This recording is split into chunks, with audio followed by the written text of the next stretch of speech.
Fusion Strike, the 8th set of Pokemon Sword and Shield era. I'm going to go today and talk about it as an investment and see right now if it's a good time to buy.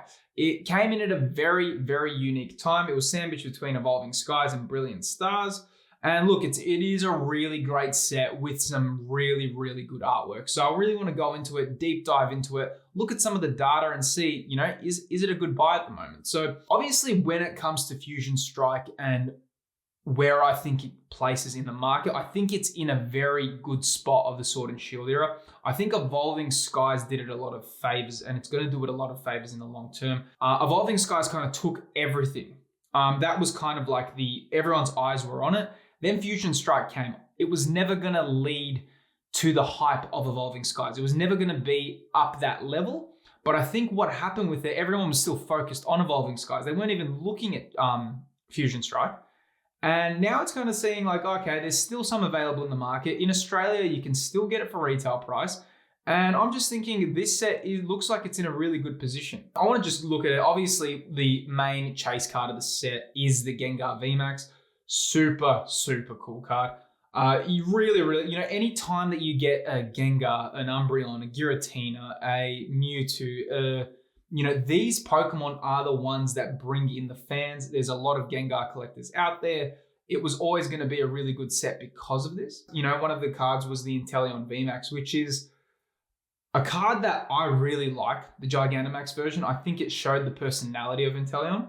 The only thing that happened here was last year there was an enormous amount of controversy surrounding this card in particular. There was a lot, but I just remember, I'm not sure if you guys saw that scandal where someone stole from the Pokemon card company, but there was literally, I'm not joking, like a stack of Inteleon stack. I mean, probably like just from my eye, it looked like hundreds of them. So this kind of card does have that controversy around it. Whether or not that's going to affect the market price of Inteleon, I'm not sure. But nonetheless, it is a really great card. Obviously, the Espeon VMAX, again, EV Evolutions, didn't have all of them, but it did have the Espeon. If you collected all your EV Evolutions, the VMAXs, you're going to have this in your set. And it also is one of the best performing cards of the Sword and Shield era. And you also have the Mew VMAX as well.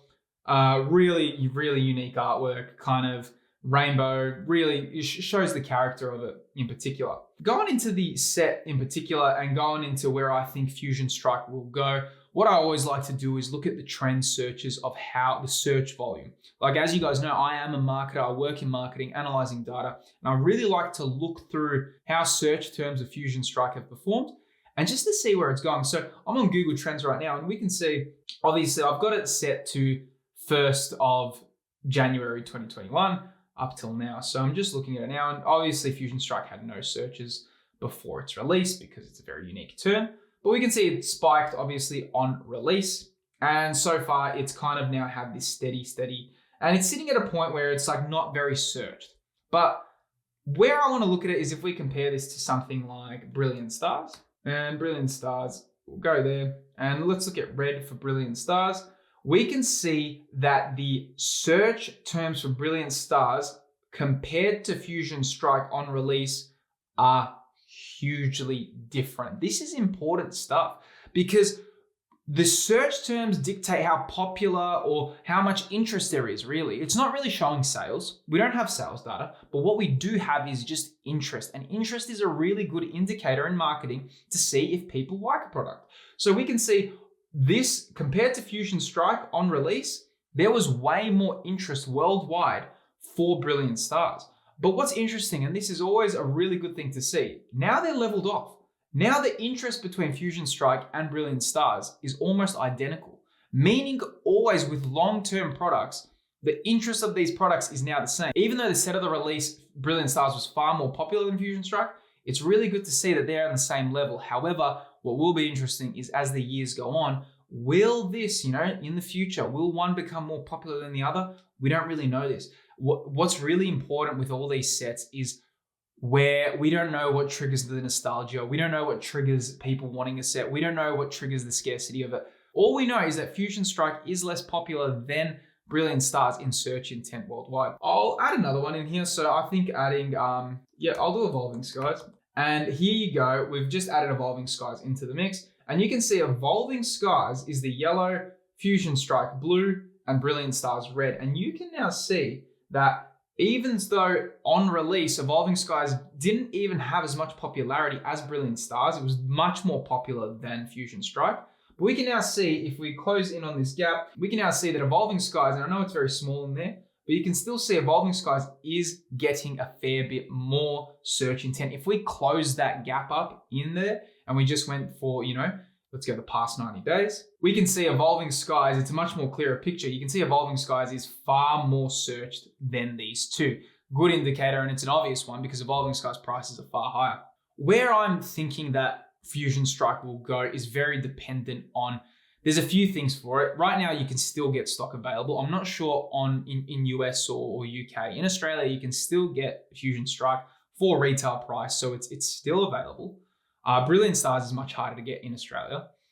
Evolving Skies is the obvious one. It's almost close to impossible, but I do think Fusion Strike has a nice aura about it. I feel like it has great artworks. The Celebi as well is super cool.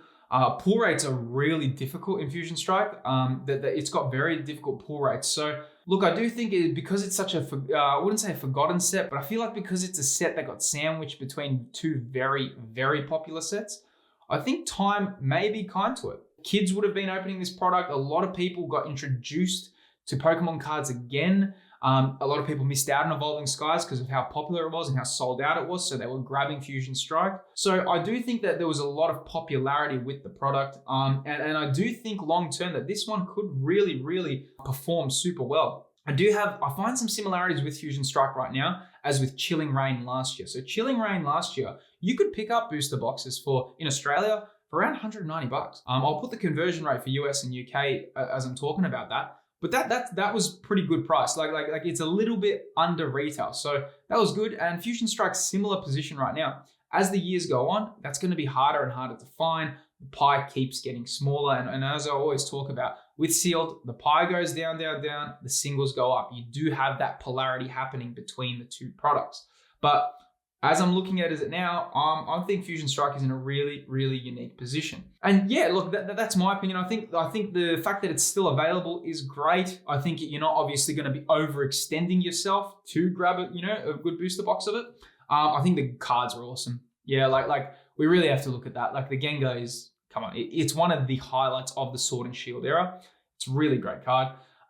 In Australia, the stock is still available. It is moving slowly, but you can still grab it a little bit. You're probably going to be playing a little bit below retail or retail, which is fine. The reprint territory, very, very unlikely. We had Sword and Shield reprints of Lost Origin and Silver Tempest just recently. In Australia, they came out end of 2023. In the US, it just came out about a year ago. So I do think the reprint territory for Fusion Strike is super unlikely. Again, who knows with this stuff? They could just say, hey, here's more stock. I don't have any access to the distributors or anything like that, so I don't know. But it really does think that Scarlet and Violet is the area that now they're focusing on. So I think it's a really unique time for Fusion Strike. So honestly, guys, thanks for watching. Let me know in your comments below. I'm really interested to hear your thoughts on Fusion Strike and where you think it would perform, and also how you like the set in general. It is approaching, this is going to be 3 years after release, 2024. So it's getting older. It definitely is getting older. But no, thanks for watching, guys. And like I said, subscribe to the channel. We always talk about Pokemon grading, collecting, investing, and, just general cool topics. Send through a comment and I'll try to get back to them as soon as I can. Cheers, guys.